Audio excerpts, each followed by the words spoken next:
So I read Wayward Son by Rainbow Rowell, and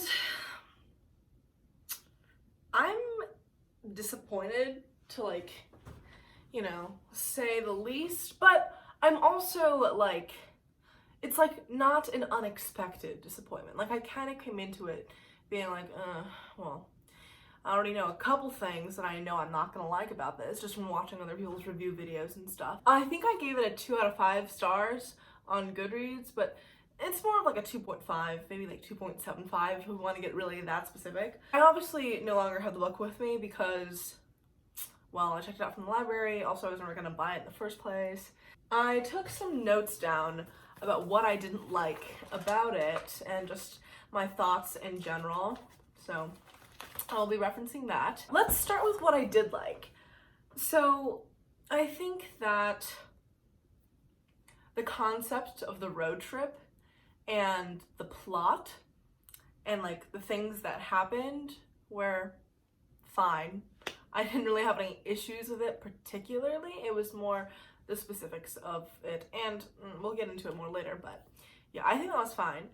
I really enjoyed how it kept me on the edge of my seat. Like, I whipped through it within 3 days, which is like pretty fast for me since I haven't been reading as much lately. I like how the characters are unique and not, archetypes of archetypes like many YA characters tend to be. And I think it's generally a good YA fantasy series. Like, those are the non-cringy ones are few and far between, and I think that Rainbow Rowell is good at staying away from like the traditional like young adult cringiness that is sort of inherent to this fucking genre. But let's get into what I really did not like about this book. So Rainbow Rowell writes it, okay, more on Rainbow Rowell's like writing style in general. She writes in this like dry, sort of irreverent tone that, like is the same for every character, which makes their voices kind of blend together. Like, none of them, each of the characters themselves are obviously very different, but the way that she writes from their POVs and also the way that just the tone, the overall tone of all of these characters is very disaffected, sort of like teenager-y, more robotic than emotional. I don't know. The tone has just this dryness to it that I enjoy, but I think makes the entire book, well, not the entire book, which makes the characters feel kind of like they kind of blend together, their voices, And the next thing is the whole Simon and Baz relationship. So obviously after Carry On, which I loved, it's one of my favorite books of all time, period. What was holding sort of Carry On together was Baz and Simon's enemies to lovers relationship. But the to lovers part was really within the last third, fifth part of the book. So, I get why it would be difficult to jump off of that into the sequel. But I think that in the sequel, the relationship has been, it starts off a year after all the events of Carry On. And it feels like there's been minimal development in that relationship within that time, which doesn't make sense because it's been literally a year. Fundamentally, their issues, the main issue with this relationship is that they don't communicate. They do not talk to each other about what they feel, how they think the relationship is going, what they feel about each other. They just don't talk about it. And it just kind of got old after a while. After chapter after chapter after chapter of as a reader seeing all these problems sort of, or them being tentative, oh, I don't know what he knows, but I know that he knows. It's just it's just irritating. I'm you're 20 and 8, or you're 18, 19, 20, grow up, talk, emotionally mature, please. I don't know, I think but maybe I'm just being overly critical of like these characters' relationships and not necessarily the book and the writing itself, because maybe in the following series, which like I don't know how many books the Simon Snow series, and the fact that it's the Simon Snow series, despite the fact that like these books have less and less to do with Simon Snow as a character and more as like this motley crew of, you know, magical, non-magical creature like kids who like do adventures. I don't know, it's like less about him, but more on that later. But back to the Simon and Baz relationship. I just think, well, what the hell was I talking about? Hold on, let's refer to the notes. Oh yeah, so the whole enemies relationship thing, like since they don't have that going for them anymore, it just feels like the relationship dynamic just feels a little bit lost, like as if Rainbow Rowell, the characters, and us as readers don't know really what this relationship is really like about and what the foundations of it really are. So it's not, obviously the relationship isn't like working. And what sucks most about it is that never really gets resolved. And beyond just like resolution, like it doesn't even get developed. Like that, the relationship, it's just not explored. There's like that sex scene, well, spoiler, but there's like that sex scene at the 2/3 of the way through that was like, okay, I see how it was built up to this point, but like you're not gonna talk, you're not gonna work through your relationship, you're not gonna acknowledge this weird tension, the fact that I forgot about this. I just realized like the whole book starts off with Simon being like, damn, I really need to break up with Baz. Why? Because he thinks that Baz he doesn't deserve Baz, or Baz doesn't deserve someone like Simon Snow, someone as like horrible as Simon Snow. Like obviously Simon's dealing with a lot of self-loathing, and that's like where his character is coming from, but I don't even think that we see development there either. Because that leads me to the next issue I have with this book majorly. There's minimal to no character development. The growth, they don't experience it. Like, these kids kind of just have all these things happen to them, and then they carry on, as if it hasn't like changed anything about them, which is like so bizarre to me, because every event that happens in one's life affects one's behavior and mindset and a person. That's part of being a person. You like change and grow and develop because of your surroundings and because of things that happen to you.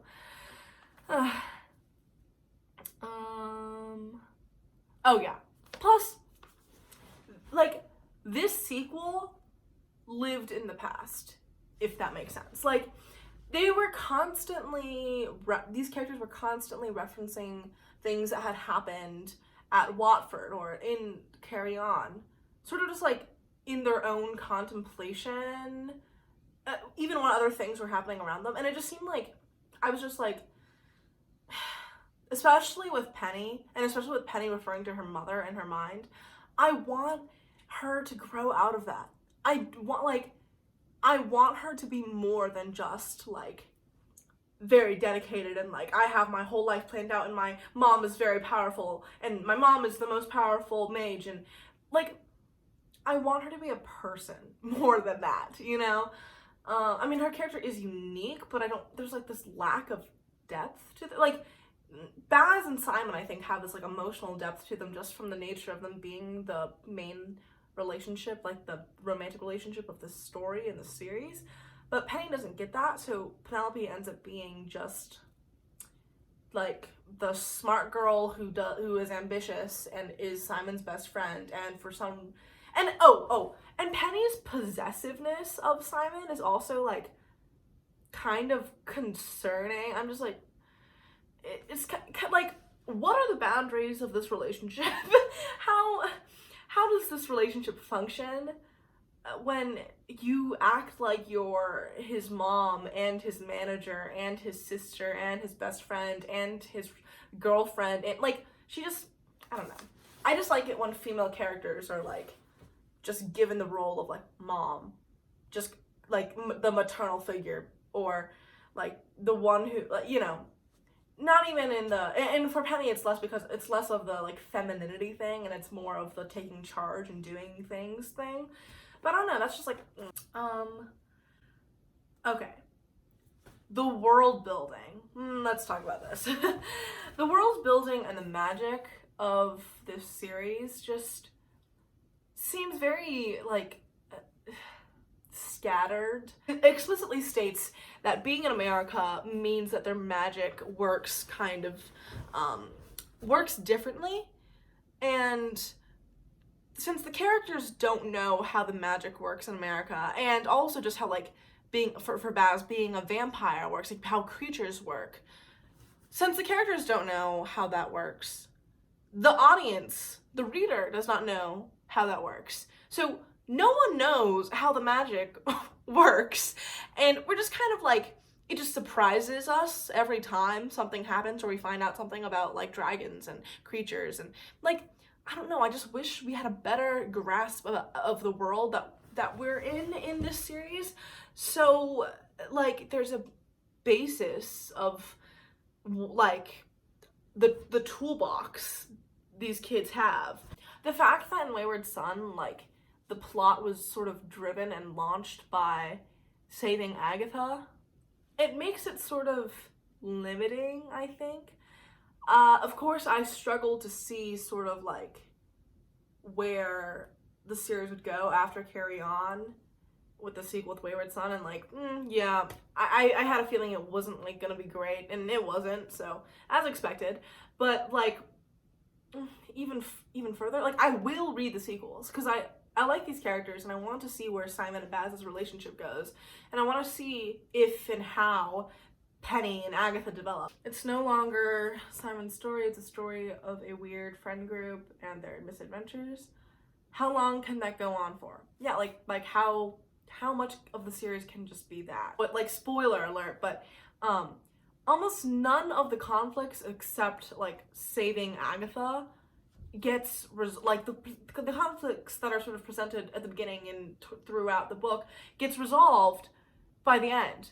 The only thing they do is get Agatha, and so it's like, we went through all of this shit, all of these things happened to these characters, and yet these characters and these relationships haven't changed, they haven't grown, they haven't, you know, we have no resolution for these conflicts, there's no explanation for them. I think that it gives too many loose ends that will perpetuate that problem of like these books living in the past, like living in the past book, because the books don't, like, the previous book doesn't set it up so that it can, like, I think Wayward Son has set up whatever book follows it as something that is going to be like fundamentally tied to the loose strings of this lack of ending, in this lack of resolution in Wayward Son. Oh, this was a good thought I had earlier today. I wish this book was less of just a tumble of plot point after plot point and incoherently messy environments, and lore and world building and momentary insight on the past, and more of an actual story about a relationship of two people, you know, desperately trying to make it work while not really knowing how, and, you know, a girl who's figuring out who she is and what her purpose is and what she does beyond like her attachment to her friends and her family and her pre-planned ideas of her life, and, you know, like rescuing a friend who kind of doesn't really want to be rescued.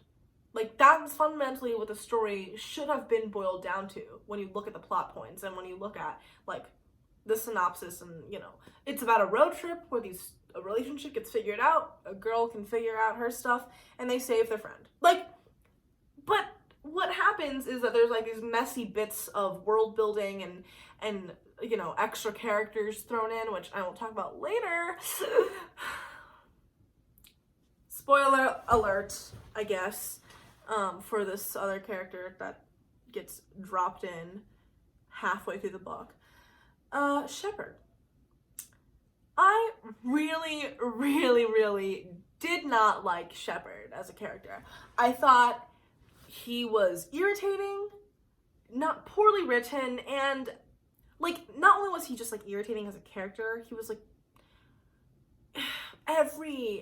if he was a person in real life, I would be annoyed with him.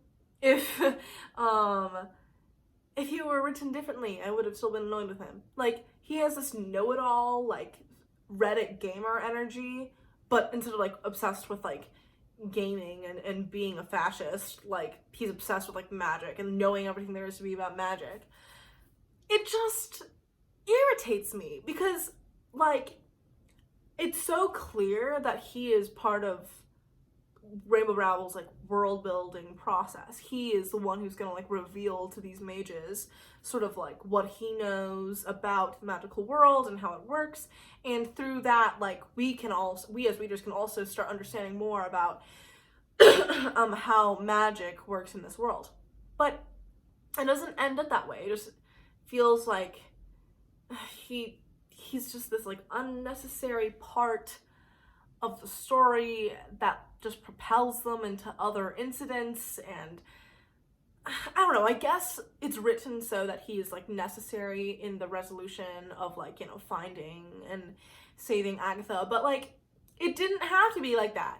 And it's Monty Price, which I'll link his channel in the video where he talks about Wayward Son below, but he talks about how Rainbow Rowell does not know how to write a black character, and like, yeah, this is true. I think that this is just a problem for young adult in general. Like, you know, overwhelmingly young adult fiction is written by like middle-aged white women, and they do not know how to write characters of color. A lot of them barely know how to write like young people, but like young people who are people of color. Monty talks about this better than I could, but that was also irritating. I was like, you made Shepard black, and you made him be like, you know, a normal who is really into magic for the reasons of more diversity in your book and letting us know more about magic. Like, that's it. And the fact that he's gonna be like a reoccurring character because Penny just decided, okay, we're gonna take him back to England and he's coming with us. Oh, okay, I guess we're stuck with him now too. Another thought I had earlier today. I think that in an attempt to make the female characters quirky and unique and interesting, Rowell kind of just made Penny and Agatha feel like flat characters. It's the voice thing again. Like it's the tonal similarity of all these characters. And it's not even just like my personal dislike of